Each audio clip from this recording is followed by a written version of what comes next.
दोस्तों आज की वीडियो में इस समय का सबसे ट्रेंडिंग टॉपिक है। अब इनकम टैक्स होगा खत्म और उसकी जगह पर आएगा डायरेक्ट टैक्स कोड। जी हाँ दोस्तों, इनकम टैक्स को खत्म किया जाएगा और उसकी जगह पर आएगा डायरेक्ट टैक्स कोड। आपको पता नहीं है ये कब का आ जाता। गवर्नमेंट का क्या प्लान था कि जीएसटी आने के 2 साल के अंदर अंदर डायरेक्ट टैक्स कोड को लाया जाए, कि जीएसटी स्टेबल होने में काफी ज्यादा समय लग गया, इसलिए डायरेक्ट टैक्स कोड डिले हो गया। लेकिन दोस्तों अब डायरेक्ट टैक्स कोड का वर्जन 6 महीने के अंदर आने वाला है। Announcing a comprehensive review of the Income Tax Act 1961. That within 6 months we will have the tax code or the Income Tax Act.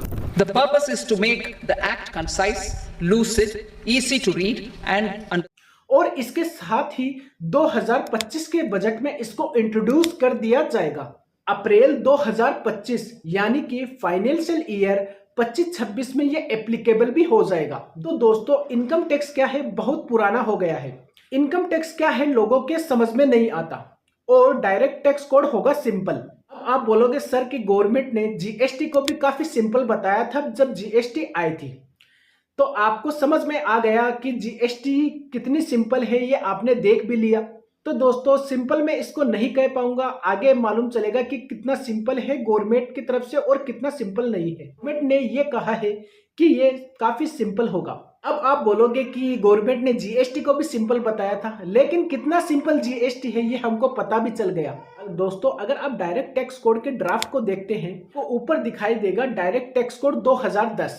तो डायरेक्ट टैक्स कोड को लोकसभा में रखा गया था 2010 में, लेकिन वहां पर यह पारित नहीं हो पाया। लोकसभा में किसी कारणवश इसको स्थगित कर दिया गया। दोस्तों हमको यह समझ में आ गया ये कोई नया टैक्स नहीं है, डायरेक्ट टैक्स कोड नया नहीं है, ये काफी पुराना है। तो क्या फर्क होगा इनकम टैक्स और डायरेक्ट टैक्स कोड में? इनकम टैक्स में आपका रेजिडेंट क्या होता है, एनआर, आरओआर, एनओआर और एनआर। और डायरेक्ट टैक्स कोड में रेजिडेंट क्या होगा, दो ही होंगे रेजिडेंट, या तो होगा रेजिडेंट या होगा नॉन रेजिडेंट। और दोस्तों इसके अलावा अगर हम बात करें तो डायरेक्ट टैक्स कोड की सबसे जबरदस्त चीज, इसमें ना तो प्रीवियस ईयर होगा और ना ही असेसमेंट ईयर होगा, केवल और केवल सिर्फ फाइनेंशियल ईयर होगा। और इसके साथ ही सरचार्ज को रिमूव कर दिया जाएगा, लेकिन आपको ज्यादा खुश नहीं होना है, इसकी जगह नया ऐड कर दिया जाएगा। इसके अलावा दोस्तों अगर हम बात करें टीडीएस और टीसीएस हर इनकम पर काटा जाएगा। क्या होगा कि टीडीएस की राइजन को बढ़ा दिया जाएगा और रेट को कम कर दिया जाएगा। जी हाँ दोस्तों, रेट डाउन कर दी जाएगी। इसके अलावा दोस्तों अगर हम देखें तो एग्जेम्पशन और डिडक्शन डायरेक्ट टैक्स कोड में सब के सब खत्म कर दिए जाएंगे। आज के समय देखें तो इनकम टैक्स 1% लोग पे करते हैं। आप बोलोगे कि आईटीआर तो बहुत ज्यादा फाइल होती है। आईटीआर फाइल होती है लेकिन उसमें टैक्स डिपॉजिट नहीं होता। टैक्स डिपॉजिट होता है वो 1% ही होता है। बाकी जो आईटीआर होती है वो विदाउट टैक्स की होती है, नील्स होती है। अब जो डायरेक्ट टैक्स कोड आएगा इसमें 7%, जी हाँ दोस्तों 7% तक टैक्स पे कर पाएंगे लोग।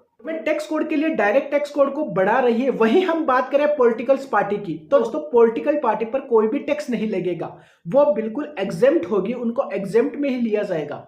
और वही गुड न्यूज है सैलरी एम्प्लॉय के लिए। डायरेक्ट टैक्स कोड में सैलरी एम्प्लॉय का टैक्स कम कर दिया जाएगा, क्योंकि अब सैलरी एम्प्लॉय बोलते हैं कि बिजनेसमैन हमसे ज्यादा बिजनेस करते हैं और टैक्स कुछ भी नहीं देते, और हमारा जो ऑनलाइन शो होता है उसमें हमारा काफी ज्यादा टैक्स में पे करना पड़ जाता है। अब क्या होगा, जो सैलरी पर्सन है, जी हाँ दोस्तों जो सैलरीड पर्सन है उनके टैक्स कम लगेगा, उनका भार कम हो जाएगा। अब दोस्तों आप क्या चाहते हैं डायरेक्ट टैक्स कोड में, तो कमेंट करके आप जरूर बताइएगा कि आप क्या चेंज चाहते हैं डायरेक्ट टैक्स कोड में।